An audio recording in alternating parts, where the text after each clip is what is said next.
magpabilin nga faithful o matinumanon ha assigned task o mission.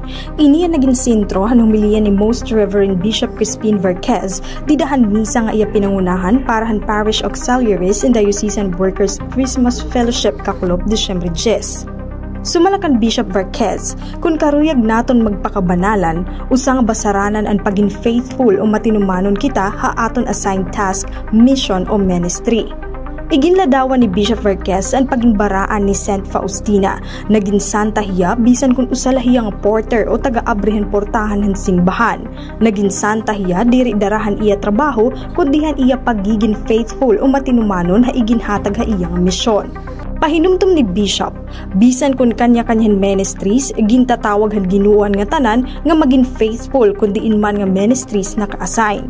Ginhinumdum gihapon ni Bishop Verquez ang iya 19 katuig pagserbi como obispo iton Diocese of Borongan. Siring niya, hini nga mga panahon, nakita niya ang kalidad nga serbisyo han mga magtinuuhon para han singbahan, labi na ang pagpabilin nga faithful.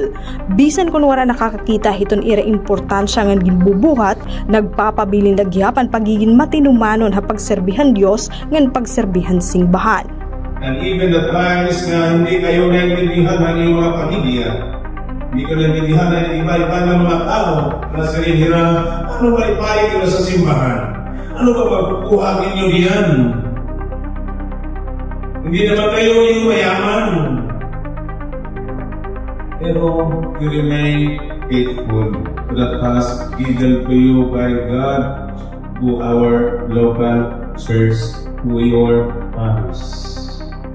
And that makes you holy. That makes you listen to God.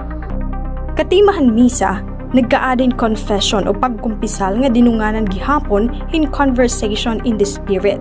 Hini nga parte, nagkamay-adahin group sharing may tungod ang mga limitasyon han kada tagsa haira pagserbi o pagtrabaho ha singbahan. Sugid man, nagpresentaran kada grupo kung ano iton mahihimot singbahan para mabaton ang ira mga kabaraka. Iniin kaparte hanigin papatuman na synodality o paglalakaton kaupo din kada tagsa didahiton pagtuo. Tigang nga Syudad Borongan, Heidi Upada, Eastern Samar News Service.